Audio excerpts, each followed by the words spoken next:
And you know, now there is nothing left in Egypt. You know, a long time ago, Romans brought obelisk from Egypt to Rome.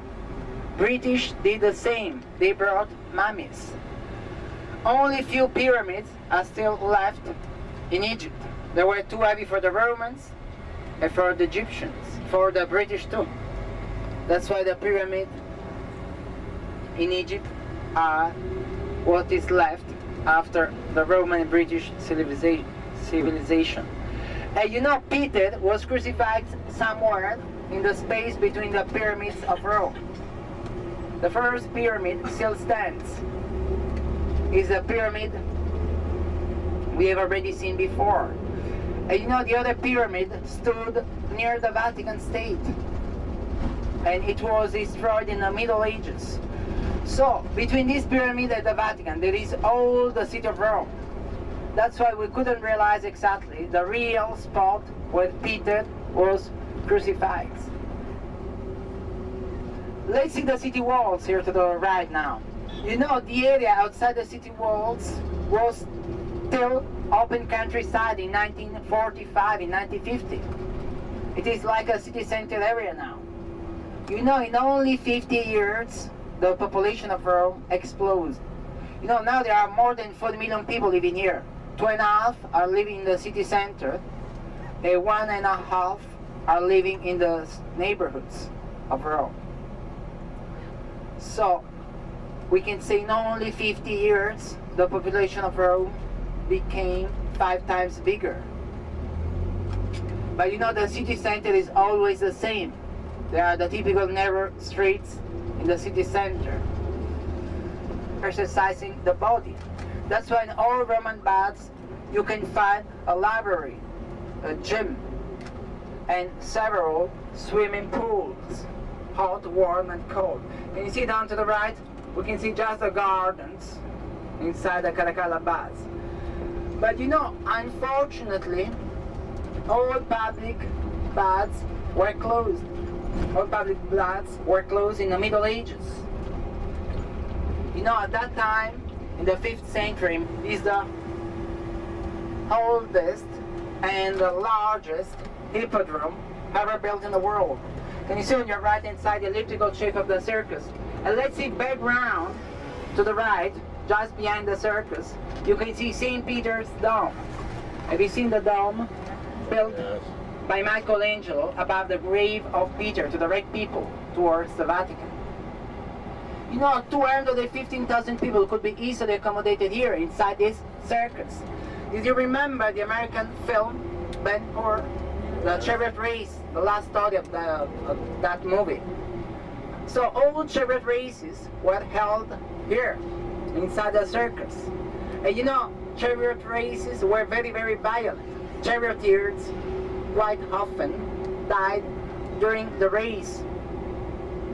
But let's see the circus down to the right, and let's see the ruins of the Caesar Palace. It's not the Caesar Palace of Las Vegas, of course. It's just a perfect copy, eh? But I had many discussions with Americans, eh? But we can say the Imperial Palace, but it's the same. You know, the top floor of this building fell down. So we can just have an idea of the real dimensions of the Imperial Palace. But you know where the word Palazzo, Palace, takes from? It takes from the Palatine Hill. You know, the Palatine is on the right. And the Palatine became, in the 1st, 2nd century AD, a huge private building built by the Roman kings. So all the Palatine became the official building, the official palace of all the Roman kings. That's why in the Middle Ages we call the most important buildings palazzi, the mouth. You know, if you put your hand inside the mouth, and if you say a lie, the mouth chop your hand off. It's still a tradition, but it still works. And you can see on the other side the fountain first, and then the 2 old Roman temples, 23 centuries old. So here, the church, the fountain, and the 2 old Roman temples, 3 historical periods mixed all together. You know, the mouth is an old Roman drain, but it became very famous after this movie. You know, now we're going to see, let's see the scaffoldings, huh? You can have an idea of the building. You can have an idea of the she-wolf, huh? The symbol of Rome. But you know, we're going to see now the Mussolini Square. Did you remember Piazza Venezia? This place became famous for all the Mussolini speeches during the Colosseum, but it's not yet the Colosseum, of course. You know, on your left-hand side, you can see the theater of Marcellus. Look at the arches and the system of construction. Have you seen it? You know, the main difference is it is only a theater, so it is a semicircular building. The Colosseum is an amphitheater, so the Colosseum has the elliptical shape of a modern stadium. Two leads up to link the area of the downtown, the area where we are now, to the top. Let's see the Egyptian lions, and let's see the Red Palace at the top. Have you seen the Red Palace with the bell tower? It is the city hall now. The city hall. And you know, steps are so thin because people on horseback could easily go up. I mean, only princes and kings, of course. All common people have to go up on foot now, huh? Like us. Independence we reached in 1870.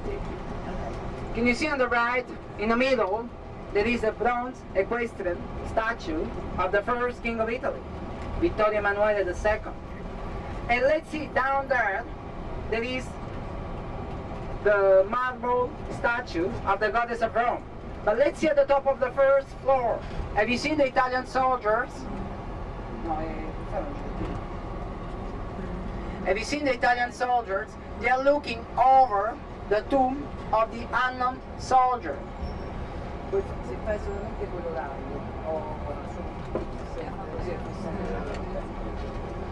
You know, the Italian soldier, the body of the Italian soldier symbolizes all Italian soldiers killed during all the independence wars.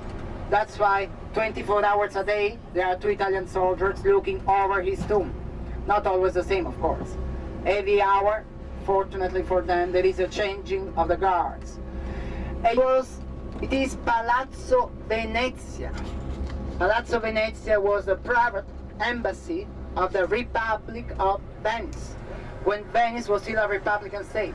There is only one balcony above the main entrance, so you cannot miss it at all.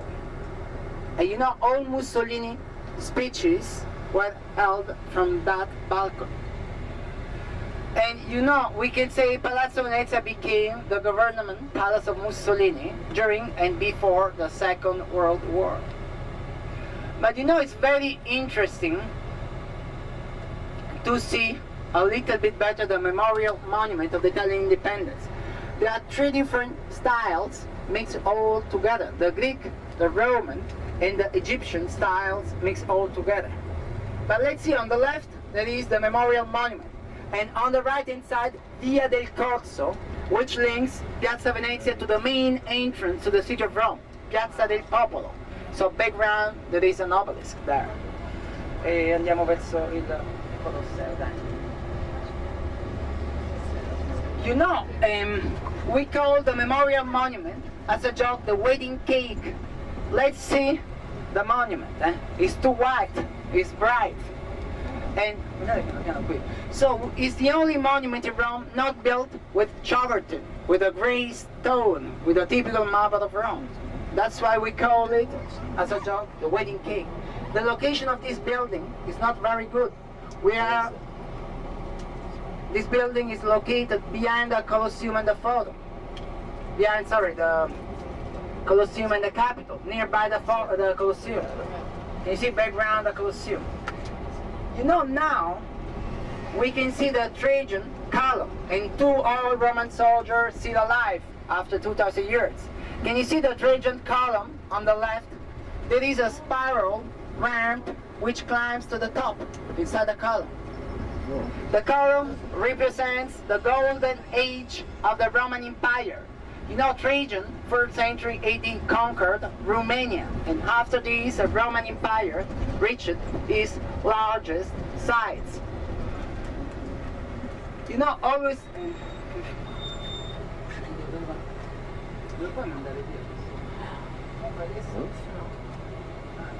The left, the Trojan Market, we can say, was like the first shopping center of the history, built in the 3rd century AD. It was a multi-story building with more than 200 different shops. And you know, the fish market for the nice smelling, for the good smelling, was at the top. You know, now we are passing through the Forum. On the left, you can see the Imperial Forum built by Augustus. On the right, the oldest part of the Forum, built in the 1st, 2nd century AD. Let's see, there is a brick building on your right-hand side. Can you see a brick building with a large window? Have you seen it? It was a Senate house, the Curia. You know, the city of Rome is one of the first Republican states of the history. But you know, the Curia was converted into a church in the Middle Ages time. That's why now, after 2,000 years, we can see the same old Roman building of 2,000 years ago. Now let's see on the right hand side the area of the Forum. You know what does it mean, Forum? Forum simply means outside the city walls, outside the city center. Let's see the area of the Forum. It was the area of the downtown, built between the Capitol and the Palatine Hills. You know, now there are just few buildings still standing in the Forum. The building converted to the Catholic religion. You know, on the right, you can see 4 maps built by Mussolini. Let's see the first map on the right. It is the largest size of the Roman Empire. And there is also a mine in front of the maps. And you know, the first map on the left, there is a white small point as meaning of the Roman Empire at the beginning. You know, Romans called the Mediterranean Sea our lake. All countries all around the sea were property of the Roman Empire. And you know, Mussolini built the street we are taking now, Via dei Fori Imperiali, to link Piazza Venezia, the square we've already seen before, to the Colosseum. And you know, all Mussolini military parades were held here, along this street. Now we can see on the couch first and then on foot a little bit back to the Colosseum. Look at the Roman soldiers all around the building. Maybe you were expecting to see Russell Crowe now. They are just copies. But you know, remember, if you want to take pictures with them, you have to pay. You have to give something to them. 2 or 3 euros are more than enough for 1 or 2 pictures. If they ask you something else, please forget it. It means they are not really honest. You know, above each single arch of the ground floor is still written the old Roman number, 33, 34, 35.